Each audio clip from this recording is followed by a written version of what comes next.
Thank you so much, Senator Coons. In the tradition of your fellow Delawarean Senator Biden jumping off the train and coming right to the NCC, and you just left a floor vote in the Senate where the Special Protection Act for Robert Mueller, which you have co-sponsored along with Senators Booker and Lindsey Graham, was blocked by Tom Sellers, was blocked by your fellow co-chair of the Madisonian Commission that's convening today, Senator Mike Lee.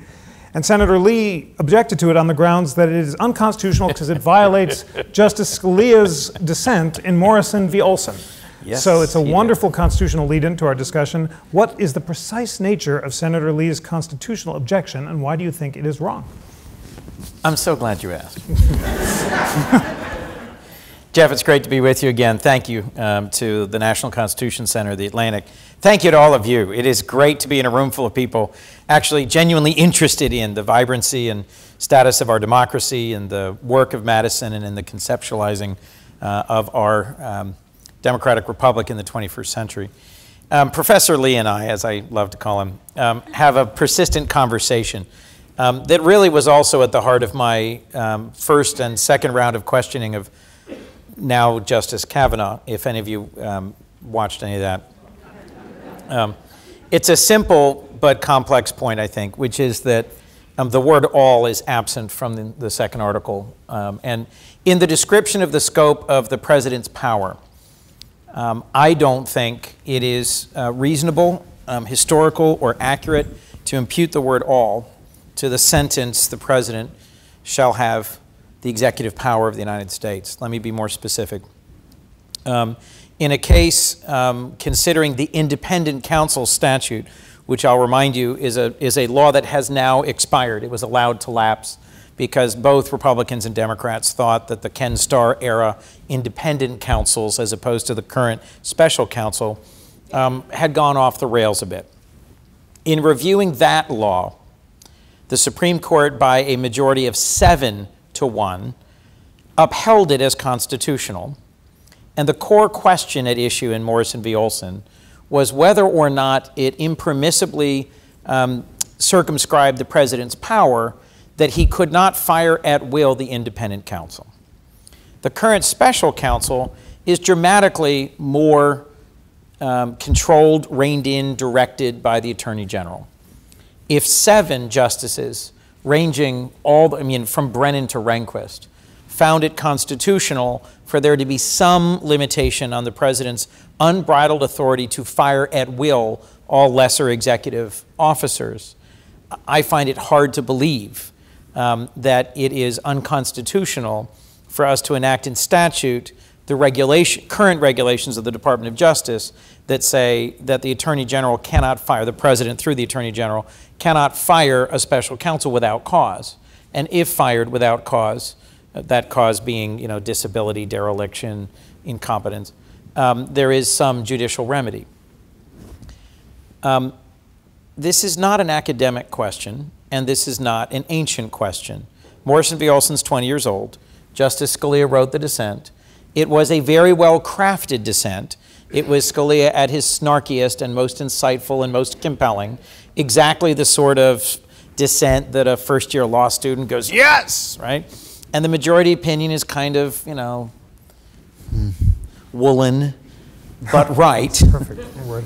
And in an important footnote, the D.C. Circuit considered this exact question this year, and a guy named, what was it again, Kavanaugh, wrote an opinion which was reversed en banc, in which he was blistered by the majority that upheld Morrison v. Olson and said that Judge Kavanaugh's writings in dissent below, were wide of the mark, misread history, I wish I could remember all the different nasty things they said about his opinion. I find it hard to believe, sorry, I've gone on too long. No. I find it hard to believe that Senator Lee believes as fervently and deeply as he does that it puts at risk our constitutional scheme if the president can't fire at will every lesser executive officer. I'm sure there's more than one person here who's heard of Humphrey's executor. Humphrey's executor essentially defends the FDR era three-letter independent agency structure. There's a wonderful footnote in Kavanaugh's opinion earlier this year. Is it footnote 18? Do you know this? I've got several people nodding in the room. Just the audience, half of the audience says no. It was oh, yes, 19, no, it's footnote yes. 16, Chris. I knew this when I was questioning him. Yes. He says all sorts of things in dicta, in footnotes here and there, and in his treatment of Humphrey's executor in that footnote, he suggests that it need not be reached now. But I think is clearly laying the groundwork for where this theory of executive power goes, which is an unrestrained executive power to fire at will independent agency heads. Now, if you watched, he would vigorously deny that. He, in fact, in my second round of questioning, accused me of taking him out of context, of reaching conclusions unreached in his writings and speeches, and I recited back to him. In fact, I think I've had him up on a big board. Quotes from speeches, passages from opinions, and when we ran out of time in what was a vigorous exchange, I then sent him a letter saying, I invite you in writing in the questions for the record. Please point out how I am misquoting you. Please point out how I am mischaracterizing your opinion, your views, or your record. I pray that I am wrong. See my testimony in committee. I chose to publicly announce that I would vote against now Justice Kavanaugh before Dr. Blasey Ford's letter came to light because of his extreme views on executive power. I'm convinced Senator Lee holds those same extreme views on executive power, and I challenged him today on the floor when he came and objected to the unanimous consent request by Senator Flake and said, oh, it's unconstitutional. I did something I never get to do. I said, will the senator yield for a question? Because he was citing Scalia's opinion.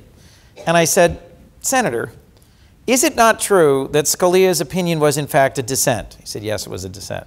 I said, what was the decision? What was the, how many justices? Tell me something.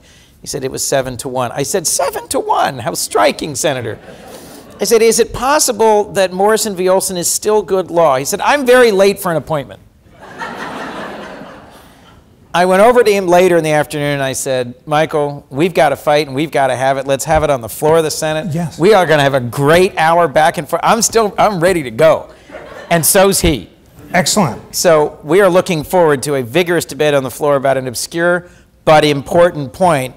Is the president accountable? Is it impossible to investigate him?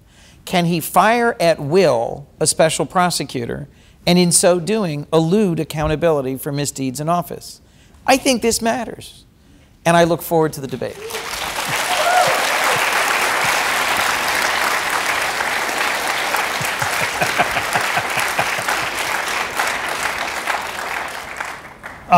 Ladies and gentlemen, Chris and I were law school classmates. Our constitutional law professors would have been proud. Actually, I'm sorry, can I say this? Sure. So there was one professor who came and testified against my special counsel protection statute. Guess who it was? Oh, that's true. Akil Amar, our common law professor. Well, nobody's perfect. But it is also thrilling to hear that your fellow National Constitution Center Madisonian co-chair Mike Lee has accepted your challenge to debate the Constitution on the floor of the Senate. You know that's been a long-standing goal of the Madisonian Commission, and that will be a meaningful constitutional debate. And my question is, why aren't there more constitutional debates on the floor of the Senate? This is precisely what the framers intended. Throughout the 19th century, we had serious constitutional debates between people like Webster and others. When was the last constitutional debate you can recall? And why aren't there more? And how can the Constitution Center help encourage that you have more still? This afternoon, it was a minute and a half, and the obvious and evident disinterest of the vast majority of the senators on the floor was a hint. You know, I'll take the question seriously because yes. it does concern me. Senator Leahy, now the longest-serving Democratic senator and former chairman of the Judiciary Committee, when I first was spending time as a brand new senator, you know, going and meeting with him and asking him about the institution of the Senate and how it's changed in our current environment, he recollected how in the 2 hours before a big vote, senators would gradually find their way to the floor and find their seats. And in the last hour, each party would sort of put forward, like gladiators, their best their most focused, their sharpest advocates for whatever the particular bill was that was about to be before the Senate for a vote. And members would sit there and enraptured listen as the argument sort of goes this way, and you go, oh yeah, I guess I really should vote for this. And then it goes the other way, oh, I guess I really should vote against that. And you could almost feel the outcome sway as advocates made their case before you. That is utterly not the case today. When asking my predecessor, well, you know, there's so much that we have to know, so many issue areas. I mean, literally everything from Native American rights to, you know, atmospheric science, from authorization of NASA to figuring out trade deals. How do you find the time? He said, oh, you just walk down and there's a little thing on the table that says vote no or vote yes. I said, excuse me? He said, yeah, the caucus position. You just walk down and look at it. It says vote no, vote yes. That's what you do, and you leave. I went, but there's this, but shouldn't you? Yeah. I will tell you more often than not, the amount of time I dedicate to really getting input from my staff and reflecting on an important nomination or vote, if it's 10 minutes, that's a rare day. Because in the overwhelming majority of cases, we're not engaging in the amendment process that would shape or move a bill. We almost literally never actually have an open amendment process, which used to be regular.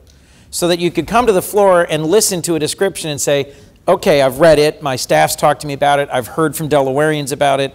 Delawareans are in the house, thank you, yeah. And I'll vote for it if we change this, if an amendment is adopted that does that. And you work the other side and your side and you say, okay, I've got 51 and now we're going to take out this section or we're going to amend. And they literally would do that on the floor in real time. It's called legislating. Now it's all prepackaged. And each side allows their leadership to protect them by not having them take hard votes.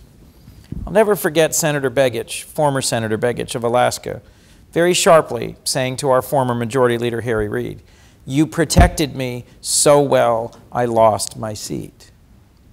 And Harry said, "You should have asked this other member who was in my office every single week asking me to protect him from having to take tough votes." At the end of the day, senators fall into two camps, basically. Those who say, I'd rather vote, that's what I'm getting paid for. I'm a big boy, big girl, whatever, and put the hard issues out there and let me vote. And those who say, oh boy, don't, because there are amendments during Vote-A-Rama that are perfectly crafted, shaped charges designed to make an attack at. Most of the senators I've admired are not afraid to vote. How do we get back to a place where there are actual debates? Mm-hmm. There was this senator from Illinois named Mark Kirk. Some of you may be familiar with him. Now I'm going to depress you a little bit more. Mark comes up to me on the floor one day and says, in his particular, I won't use the language he used, he says, "Coons, you seem like a senator who doesn't need your staff's permission to express himself." And I said, "I think I still have some independent will. What do you mean?" He says, "You were a college debater, weren't you?" I said, "Yes, I spent most of college debating all over the country." He said, "Great. I want to debate you on the floor of the Senate. That's our problem. Nobody ever comes out here and actually has an argument." I said, "You're absolutely right. That'd be great fun. How do we figure this out?" He goes, "Let's pick a topic, not looking for a shot to the head, not looking to embarrass each other, but something we actually disagree on. Get 10, 20 minutes and come to the floor." From that conversation to the day that we actually had a vibrant floor debate on the balanced budget amendment was 6 months. Both of our staff were horrified. Our chiefs of staff promptly had a conference call about how their bosses had lost their minds, and they had to figure out a way to stop us. Mark got busy going to a flea market and buying a chess clock and figuring out that the rules actually didn't allow that, and so we had to get a special rule passed so that we could actually debate, rather than this very, I get 5 minutes and you get 5 minutes, right? Our staff made us do a pre-debate that nobody saw except our staff, because they were terrified we might say something. In the end, it was wonderful, I think to virtually all the general public, stultifyingly dull, but to the model UN geeks in the room, it was great. What topic did we pick? A balanced budget amendment to the Constitution. Mark came to the floor, like ready to go, charged, completely convinced that a balanced budget amendment is the fix to the problems of our nation, and I had 5 counter-arguments. We had a great time. Mark had a stroke about 10 days later. I have searched for a partner willing and able to do the same since. I have berated, challenged, questioned, and poked a dozen colleagues to no good result yet. But let's try again with Lee. And let's make it the first of a series of constitutional debates. Senator Lee cares as much about these constitutional issues as you do. He does, and he is eager and ready to go. And I tell you, I can tell you right now, my staff will be horrified because we will inevitably end up debating the Dormant Commerce Clause. No, but that's very important. It is very important. Of course it is very important. Of course you should run the National Constitution. Well, of course you should be in the Senate. And for goodness sake, Mike Lee, Senator Lee, is writing a children's book with his kids called The Runaway Clause about this terrible monster that's expanded so much, the Commerce Clause, that it's menacing children. I'm not kidding. He's a great constitutionalist. No, he is a great constitutionalist. He is a great constitutionalist. His father was Rex Lee, the U.S. Solicitor General, and I think he reads the Scripture and the Constitution with his kids every night. Yes. All joking aside, I should take some responsibility for having not picked up the tools and gone back to work. I've tried, but I should keep trying. And here's why it is obviously important, and the time is right. So Senator Sass has talked about the need for Congress to exercise its constitutional duties to check the president, and there are plenty on the left who now agree with that. So might it be possible, by framing these as a series of constitutional, not political debates, that you can engage people like Senator Lee and Senator Sass to have serious agreement and disagreement about these important issues? We could. And frankly, if we can get Sass in the mix and in the room, I think that's even more exciting to me. Yes. Let me also say this about Senator Lee, so I don't leave the mistaken impression that I'm not taking him seriously. Senator Lee has been a serious, engaged, and now effective proponent of criminal justice reform for 3 Congresses. I've co-sponsored legislation that he has written and led, and we are right now in the middle of a moment where I'm helping on the whip team with Senator Durbin. He's leading the whip team on the Republican side. We might really enact the most significant piece of sentencing and criminal justice reform in 20 years. And Senator Lee deserves a lot of the credit for being just absolutely tireless at pushing that, and I think that's really admirable. Tell us more about that bill, and if that passes, does it give the lie to the idea that Congress is so polarized that it can't pass meaningful reform? Yes. So sort of briefly at a high level, if I might, there's 2 different bills. Senator Durbin, Senator Whitehouse, Senator Lee, Senator Cornyn are the principal architects. One key piece of it is about reducing mandatory minimums.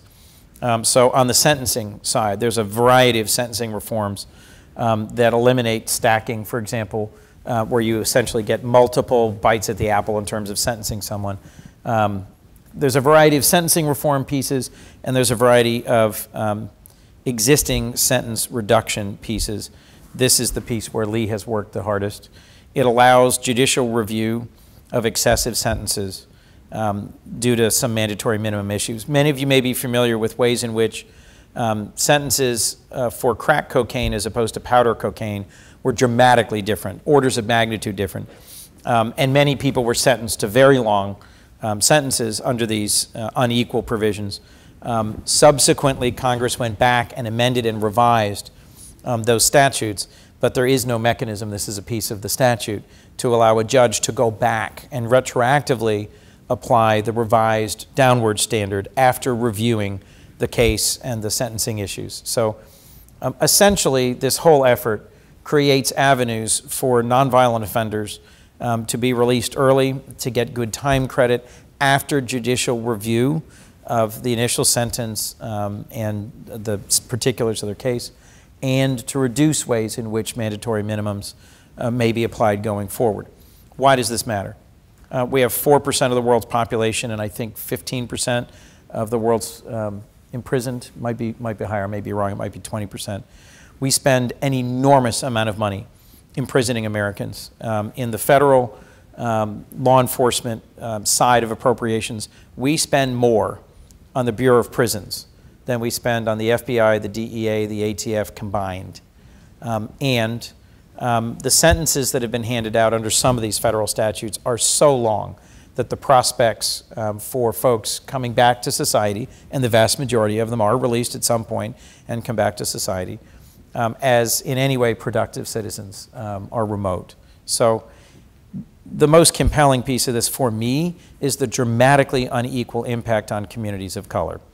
If you're unfamiliar with one of my favorite Delawareans, Brian Stevenson, wrote a book, Just Mercy, about some of the impact of criminal justice in the Deep South, in particular in Alabama. He and many others who've been really strong advocates for criminal justice reform have gotten it rolling. The Koch brothers and the evangelical community in the conservative side, and advocates from Southern Poverty Law Center to the NAACP to LCCR have been pushing criminal justice reform for a long time. We may finally be at the place where, because of the wonderful historical accident that the president's son-in-law has a father who spent time in federal prison, and so Jared is, he is very sincere about this and very passionate about this. That plus the timely compelled resignation of the Attorney General may have created the moment here for a genuine bipartisan compromise to be signed into law. Wow. When we last saw each other, it was the NCC Atlantic first Madisonian conversation, and you were with Senator Flake, and it was right during that brief shining moment when both of you agreed to allow the investigation to continue. But even then, you were quite pessimistic about the future institutional legitimacy of the Senate and the Supreme Court. Has anything since then made you less pessimistic?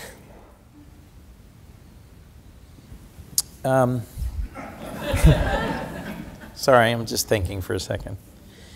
Look, in my institution in the Senate, the specific senators who were defeated for re-election and the way it affects the contour of my caucus has been exceptionally hard for me and for how I see my institution, because 4 active legislator centrist Democrats are retiring and being replaced by folks who may not be as committed to legislating and centrist as they, who knows.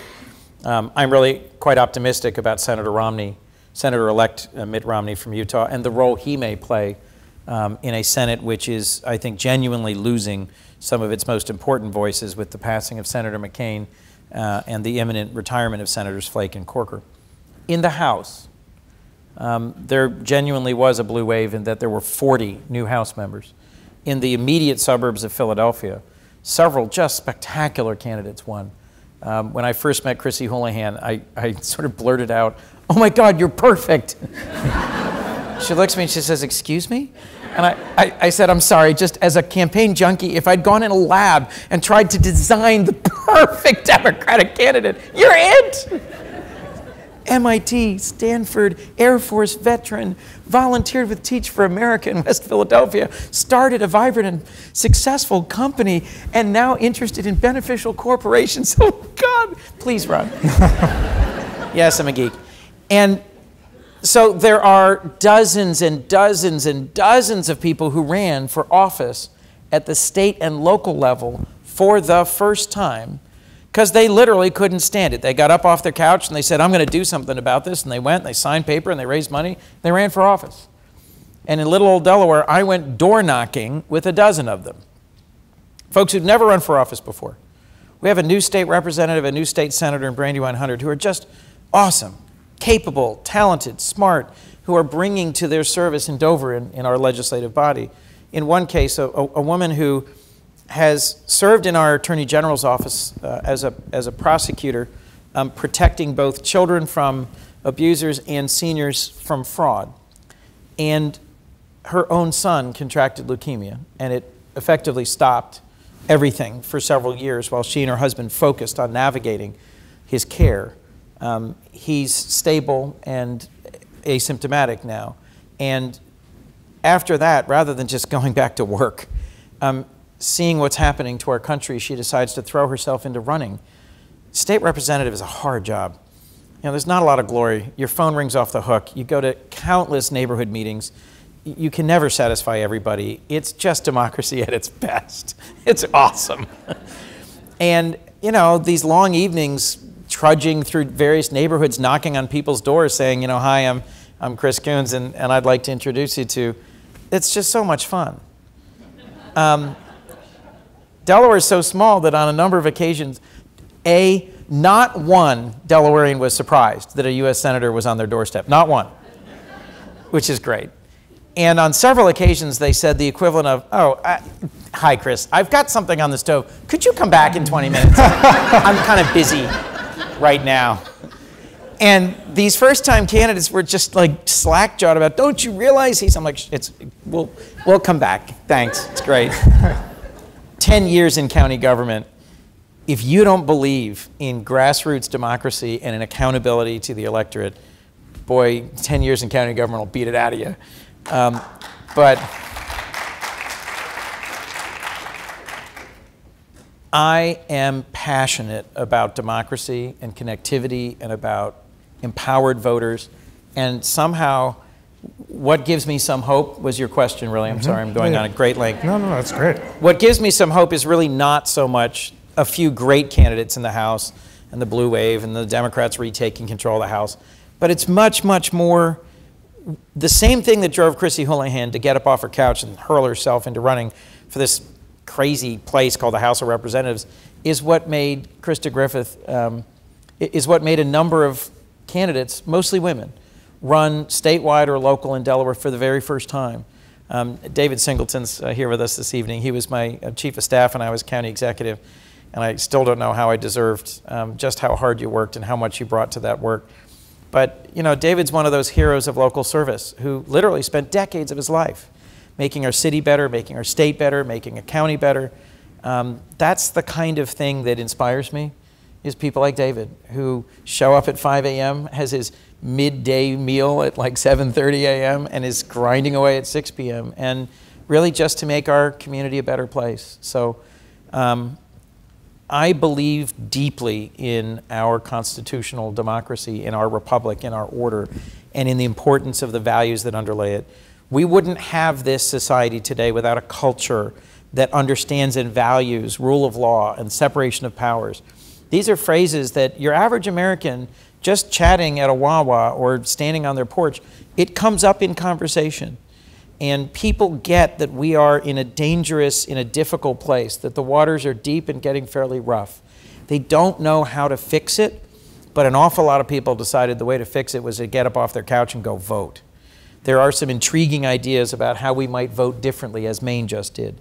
There's some challenges about how we might weave ourselves back together and re-empower our committees and more junior members and get some of the power out of the hands of the suite of the majority and minority leader, the speaker and the minority leader in the Senate and the House. There's things we have to do to reclaim some of Congress's power from the executive. And the little batting on the nose that the president took today as we passed by an overwhelming majority, the resolution on Yemen, is one hint of that. There's a lot of work to do.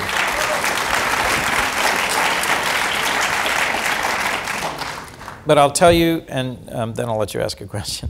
I really am turning into a senator, right? Filibustering? This filibustering thing, it's fun.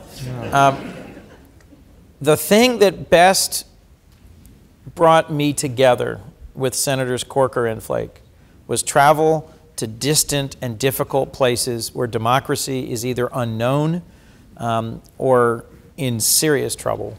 Flake and I traveled to Zimbabwe and had an incredibly memorable, unintended lunch with Mugabe, the dictator of Zimbabwe, and we returned just this year to sit with Emerson Mnangagwa, the new and now elected president of Zimbabwe, and to be in a country as beautiful and vibrant as Zimbabwe with a constitution that has sort of some soaring passages, but where the governance has been so awful and the people so long suffering. On the long trip over and the long trip back, in between meetings with human rights activists, with judges, with people in the minority party who literally risk their lives for democracy every day. That's the moment where someone like Jeff, who we share virtually no political, he's very conservative. He's a genuine, deeply conservative man, but a really good person. And he loves this country, and he cares about it, and he gets what it means.